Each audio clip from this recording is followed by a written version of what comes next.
There comes a time when you look around and realize no one's coming to save you. Not your friends, not your family, not the people who said they'd always be there. The crowd thins, the cheers stop, and the silence begins, and that's exactly where your real journey starts. In a world obsessed with being seen, being praised, and being followed, this video is not for those who crave attention. It's for those who are done waiting. For those who know that becoming unbreakable doesn't happen in front of an audience. It happens when you walk alone, rise alone, and win alone. Marcus Aurelius didn't write to impress.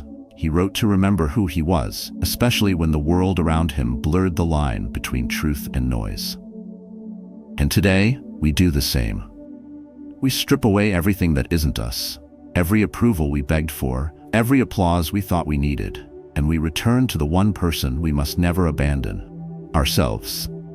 If you're ready to face that quiet space where excuses die and strength is born, then stay with me. If you've ever felt unseen, misunderstood, or underestimated, this message is yours. Tap the subscribe button to stay connected with content that doesn't flatter you, but sharpens you. And if anything in this speaks to your experience, drop a comment below. Let us know where in life you chose to rise alone. Because you're not the only one walking this path, but you are the one who must take the next step. 1. Step into silence to hear your true inner voice. There's a certain kind of silence that most people avoid. Not the silence in a quiet room, but the one that settles in when the world stops demanding your attention. After his company downsized, a middle-aged man found himself surrounded by advice. Everyone told him to update his resume, dive into job listings, and stay busy so he wouldn't spiral. But he didn't. Instead, he started walking at dawn, without a phone, without a plan, just with himself. At first, he felt lost. The streets were quiet, his thoughts were scattered, and the stillness felt strange, even threatening. But day after day, something inside him began to shift. The cluttered noise in his mind slowly gave way to clarity. And in that quiet space, a question surfaced, one he hadn't dared to ask in years. Am I living the life I truly want? That question didn't come from a book, a podcast, or a friend. It came from his own inner voice, the one that had been drowned out by years of noise, speed, and external expectations. This isn't about deep meditation retreats or philosophical exile. It's about the small, everyday pauses that invite us back into ourselves. Like the mother who stays in her parked car for 10 minutes after school drop-off, just breathing. Or the elderly neighbor who stops mid-gardening to watch a single leaf sway in the wind. These moments don't look like transformation, but they are. Because in those still, unguarded minutes, something deeper awakens. It's not the version of us shaped by others, but the one that has been patiently waiting beneath the surface. That voice doesn't scream, it doesn't beg for attention, it waits. And when the distractions fall away, when we finally allow ourselves to be alone with our thoughts, it starts to speak. Marcus Aurelius once wrote, "Nowhere can man find a quieter or more untroubled retreat than in his own soul." But that retreat isn't automatic. It's not something you stumble into. You have to step toward it. And for many, that step feels uncomfortable. Because silence can be disorienting when you've built your identity around noise. The mind will reach for a distraction, a notification, or a task. Anything to avoid sitting still. But if you resist that urge, if you let the silence linger, your true self starts to come forward. Not the version curated for others, not the mask you wear in meetings or on social media, but the raw, honest self that asks real questions and wants real answers. Most people don't realize how emotionally dependent they've become on stimulation. From the moment they wake up, they flood their senses with movement, sound, and input. But when everything is turned off, what remains? That's the test. That's where emotional resilience begins. Not in performing for others, but in recognizing the strength it takes to be alone with your thoughts and not run from them. Because in that space, you start to hear what matters. Your desires, your doubts, your values. You begin to understand that true clarity doesn't come from feedback or affirmation. It comes from being able to sit in stillness and feel full. So don't underestimate the quiet moments. Don't overlook the ordinary routines that create space for stillness. A silent walk, an unplugged morning, or even a few minutes staring out the window after a long day. These aren't breaks from your life. They are the parts of life that bring you back to who you are. And sometimes the answers we seek, the decisions we keep postponing, the purpose we're trying to find, they don't come from chasing something louder. They come when we stop chasing altogether, when we finally stop to listen. Not to the world, but to ourselves. Because the most powerful voice you'll ever hear won't come from the outside. It will rise in silence, and it will sound a lot like the truth. 2. Refuse dependency to build unshakable inner power. There's a quiet kind of weakness that often goes unnoticed because it hides behind comfort. It looks like convenience, support, and care, but underneath it is dependence. And dependence, no matter how gentle it feels, slowly chips away at your emotional independence and your inner strength. A friend of yours, for example, may have always had someone to lean on. When the bills piled up, her parents stepped in. When she struggled with college, her boyfriend changed her major for her, telling her what would be best. She never really had to make her own decisions, until one day, all the usual support systems went silent. Her parents were dealing with their own crisis. Her relationship ended, and the people she once leaned on simply weren't there. She panicked. She felt lost, not because she was weak, but because she had never been taught how to be strong alone. That's when the realization hit her. She had never truly lived by her own judgment. She had outsourced her direction for so long that she no longer trusted her own compass. And that realization, painful as it was, marked the beginning of something powerful. Because in that space, where no one answers your calls, where no one texts to ask if you're okay, you find a deeper voice, the one that has always been yours, waiting to be heard beneath the layers of reassurance and advice. That voice doesn't offer a blueprint. It doesn't hand you a step-by-step plan, but it asks you a question that changes everything. What would you do if you could no longer depend on anyone else? Most people are never asked to answer that. They're so used to checking in with someone else, seeking a second opinion, a comforting nod of approval, that they lose the ability to act from within. But the Stoics knew the danger of that. They taught that the self is a fortress, and if you let others hold up your walls, you give them the power to tear you down. Stoicism doesn't teach you to isolate or push people away. It doesn't demand that you live without connection. It teaches you to stop giving away your core stability to others, to stop making your peace dependent on someone else's presence. It teaches you to build inner power that no absence can shake. It might sound harsh to some, to stop relying on that one friend who texts you every night, to stop expecting someone to call when you're sad, but it's not about coldness. It's about clarity. Because before you can truly connect with others in a meaningful way, you have to know who you are without them. Before you can give love freely, you have to make sure you're not offering it out of need. And before you can stand with anyone else, you have to prove you can stand alone. That kind of self-sufficiency is rare. It doesn't show up in loud declarations. It shows up in small decisions, the ones you make when no one is checking on you. The ones that reveal whether you're building your life around approval or alignment. There's a moment when you stop waiting for someone to tell you it's okay to start. You stop hoping for someone to fix what you're facing, and instead, you begin. You begin with what you have. You choose clarity over comfort. You stop asking for permission to heal, to grow, to move forward. You just do it. That shift, subtle as it may seem, is the foundation of unshakable inner power. Because once you prove to yourself that you can stand without being held up, you don't just survive, you rise. You lead yourself, you protect your energy, and most importantly, you stop giving away the authority over your life to people who were never meant to carry it. When you no longer need someone else to keep you upright, you finally start standing on your own terms.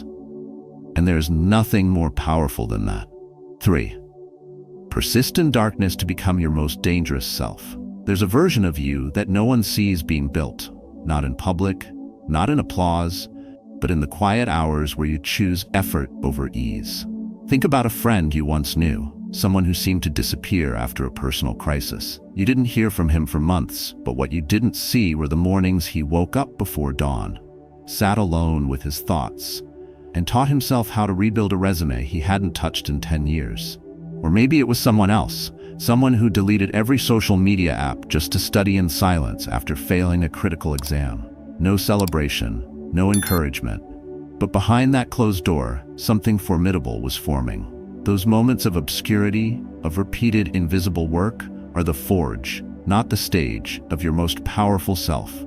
Most people wait for motivation to strike. They want conditions to be ideal, timing to be perfect, and support to be available. But the Stoic doesn't wait. The Stoic rises while the world sleeps, not because it's easy, but because it's necessary. They understand that the strength worth having is the strength no one sees being built. If you are in one of those seasons now, maybe you're budgeting more carefully after a divorce, working out in silence after a health scare, or relearning a skill after being laid off, know this: it may not look impressive to others, but you are laying the foundation of someone they will not recognize later. And that's the point. Because your most dangerous self isn't created under lights. It's created in solitude. When Epictetus said, "Be content to be thought foolish and stupid," he wasn't encouraging ignorance, he was encouraging freedom. The kind of freedom that grows when you stop needing validation. When you persist without applause, you detach from performance. You stop doing things to be seen and start doing them to become. Every time you choose discipline over distraction, focus over entertainment, principle over comfort, you are reinforcing something indestructible inside. And though no one may know it now, they will see it later. Not in what you say, but in how you move, how you speak, how unshaken you are in the face of pressure. You may feel invisible right now. That's okay. You may wonder if your quiet efforts matter, if waking up early when no one sees, saying no to impulse purchases when no one knows, or sticking to your study plan when no one's tracking it is worth it. But the Stoic understands that being unseen is not the same as being insignificant. Some of the most dangerous people in the world are the ones no one saw coming, the ones who trained while others laughed, the ones who remained calm while others sought attention. They are not loud, but they are lethal, because they are built from silence and discipline, not from recognition. In modern life, this might look like journaling when you're overwhelmed instead of venting online. It might mean walking away from conversations that drain your focus instead of chasing closure. It might be the way you commit to your evening routine while everyone else is numbing out with endless scrolling. And yes, it might feel boring, repetitive, even lonely. But mastery doesn't bloom in noise. It grows in rhythm, in consistency, and repetition that no one claps for. The gym with no mirrors, the study session with no group chat, the prayer whispered when no one's listening. These are the places where your next level is built. So don't be afraid if you're the one working in the shadows right now. Don't resent the obscurity, embrace it. Because the ones who persist in darkness are the ones who emerge unbreakable. When the lights finally hit you, you won't need them. You will already know who you are. And that is what makes you dangerous. Not your visibility, not following, but your foundation, quiet, disciplined, untouchable. 4. Turn quiet pain into a teacher that forges resilience. Pain doesn't always arrive with drama. Sometimes it shows up quietly, unannounced, and lingers in the corners of your life. Unspoken, misunderstood, but heavy. For some, it comes as a loss of purpose, not a tragedy. Like the retired doctor who spent decades saving lives, answering urgent calls, and being the one everyone turned to. Then one day the calls stop.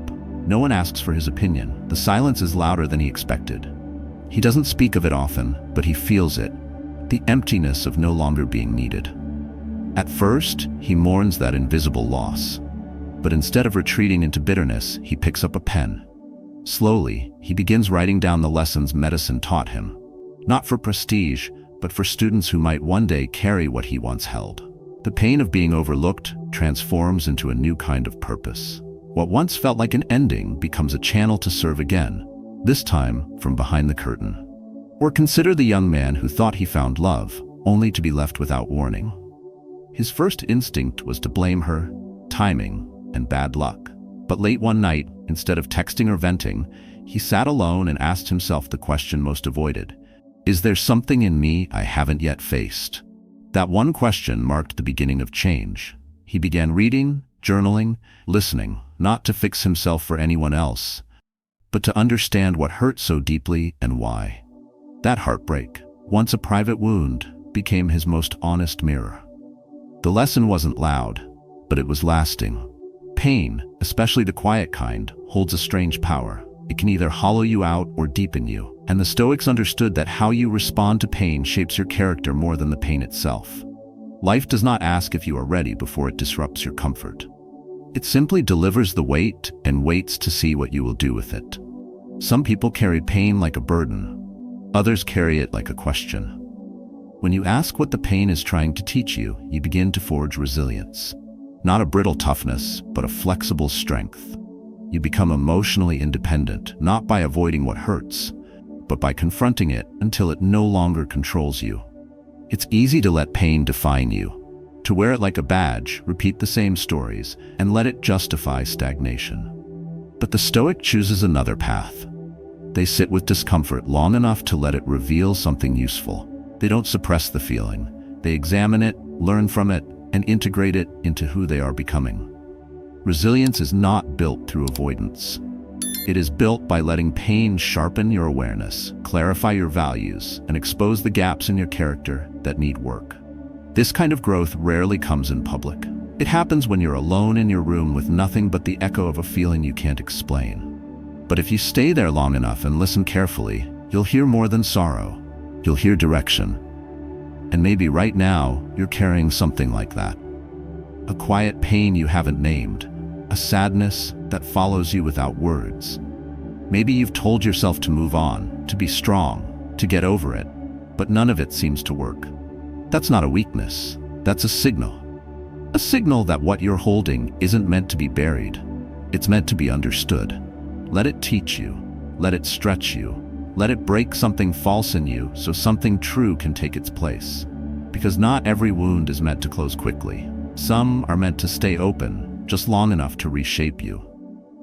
There will be no trophies for this kind of healing, no applause, no status boost. But there will be depth. And in a world built on surfaces, depth is power. So the next time pain visits you quietly, don't push it away. Sit down with it, ask it questions, let it show you what's been ignored too long. And when it leaves, as all pain eventually does, it won't leave you hollow. It will leave you stronger. Not in spite of the pain, but because you chose to learn from it. 5. Defeat yourself daily instead of trying to beat others. There's a quiet victory that happens when no one's watching, and it's not about beating anyone else. It's about beating the voice inside you that says, skip today. In a world obsessed with competition, comparison, and constant measurement, Stoicism offers something radically different. The idea that the only opponent worth fighting is the one living within you. Picture a friend who shows up to the gym every morning, not because he wants a medal or a post-worthy transformation, but because he's made a private decision to defeat his own laziness. Every time he gets out of bed before the sun rises, he wins. Not over you, not over society, over himself. Or think of your neighbor, the one who always politely declines the weekly invites to hang out. She's not isolating, she's simply focused. She's using her evenings to master a new skill, not because she needs to prove anything to anyone, but because she's tired of breaking promises to herself. You won't see her accomplishments online. You won't hear her talk about grind culture. But every night she sits down to learn, she reclaims a little more of her self-worth.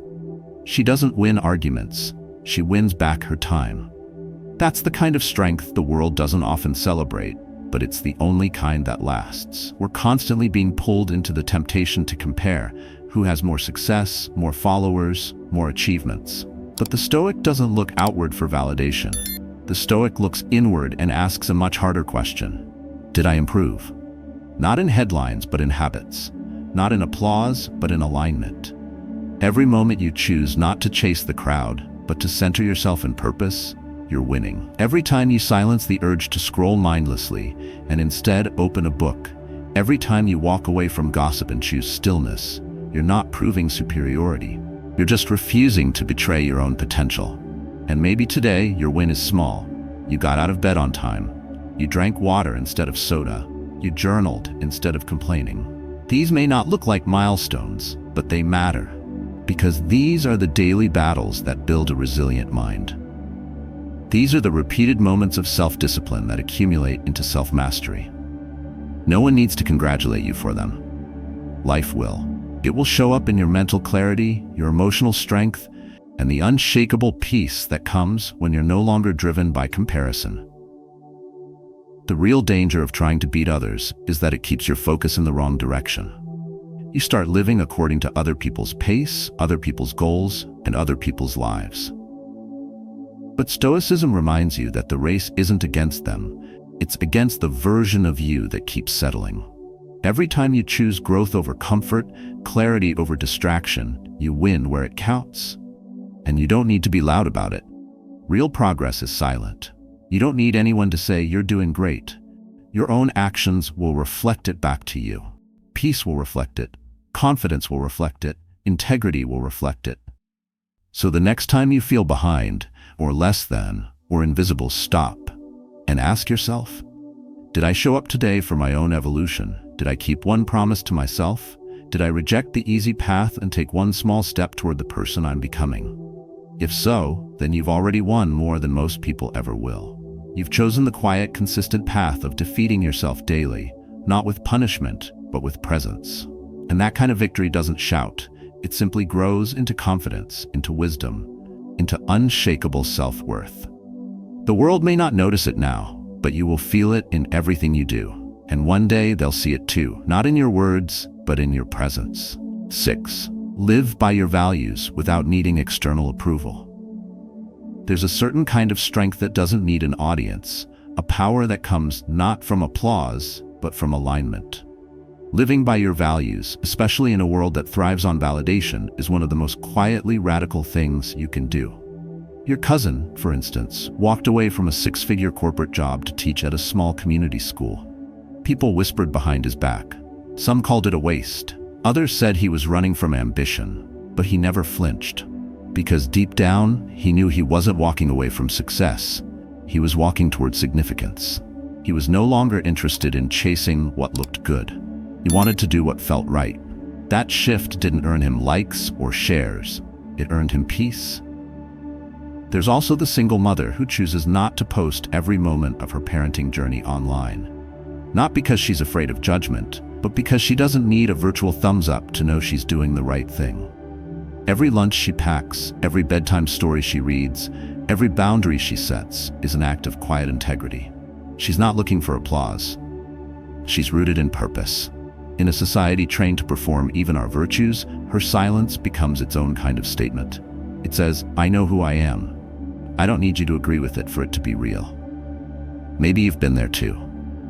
Maybe you made a decision recently that your circle didn't understand. Maybe you passed on an opportunity, walked away from a relationship, or chose a slower path that didn't match the highlight reels around you. You didn't do it to rebel. You did it because something inside you said, this is who I am. And even when the room fell quiet, even when no one clapped, you stayed the course. That's not weakness, that's discipline. That's inner power.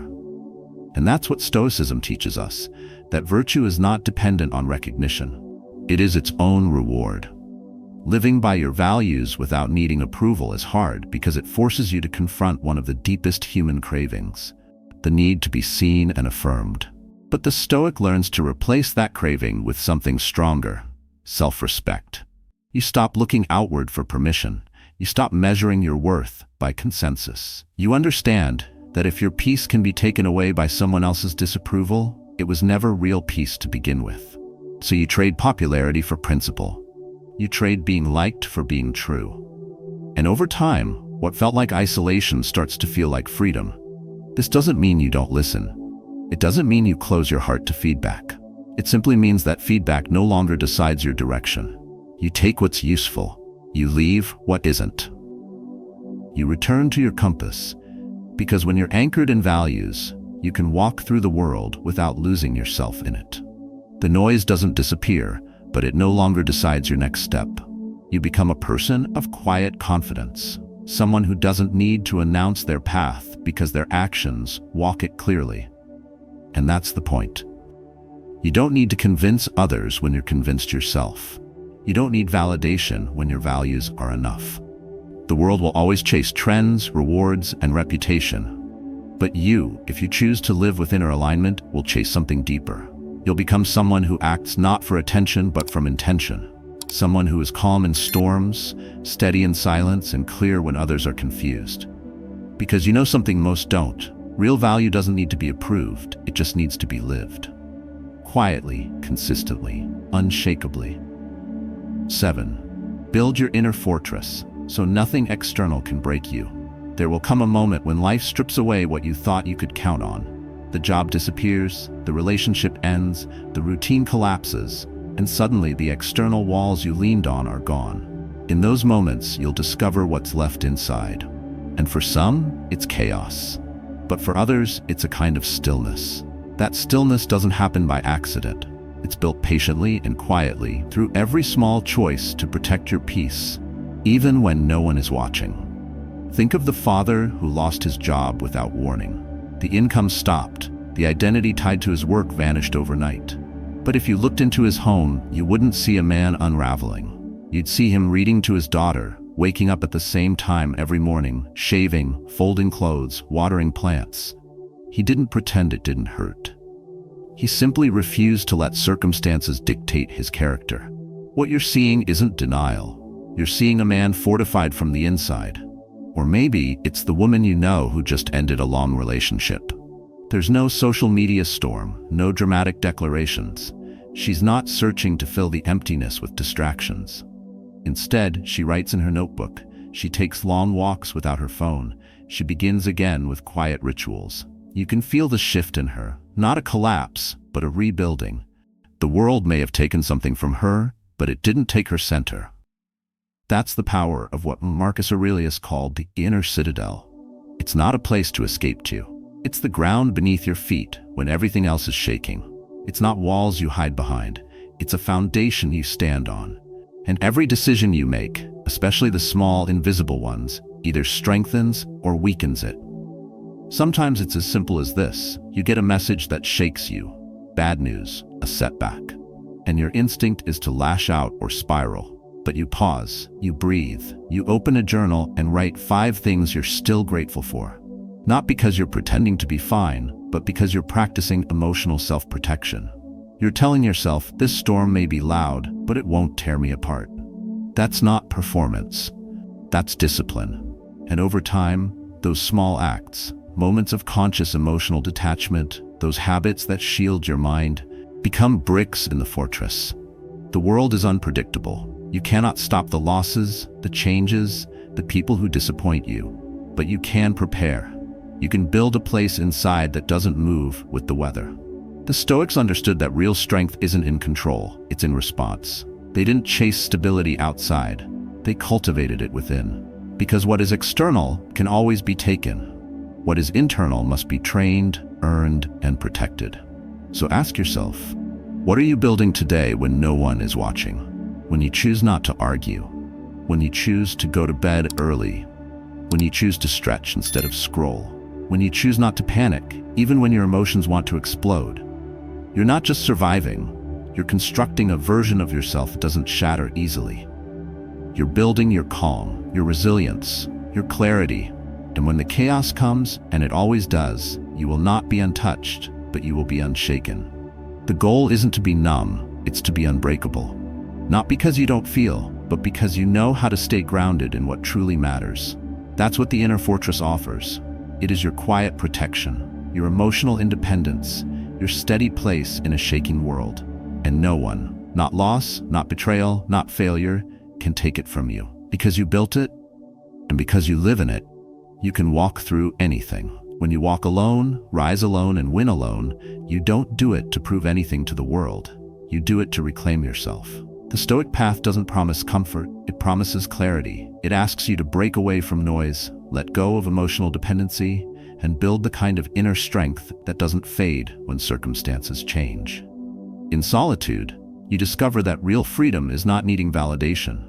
Real power is not found in reaction, but in response. And real peace begins the moment you stop chasing approval and start living in alignment with your values. Each choice you make in silence, each moment you persist without applause, adds another layer to your inner fortress. And from that place of strength, nothing external can truly break you. You become emotionally grounded, mentally unshakable, and spiritually free. If this message speaks to where you are in life, share your experience in the comments. What part of your journey are you walking through alone right now? We'd love to hear it. And if you found value in this video, don't forget to like it and subscribe for more content on emotional independence, self-mastery, and Stoic strength. The path is quiet, but you are never truly alone in walking it.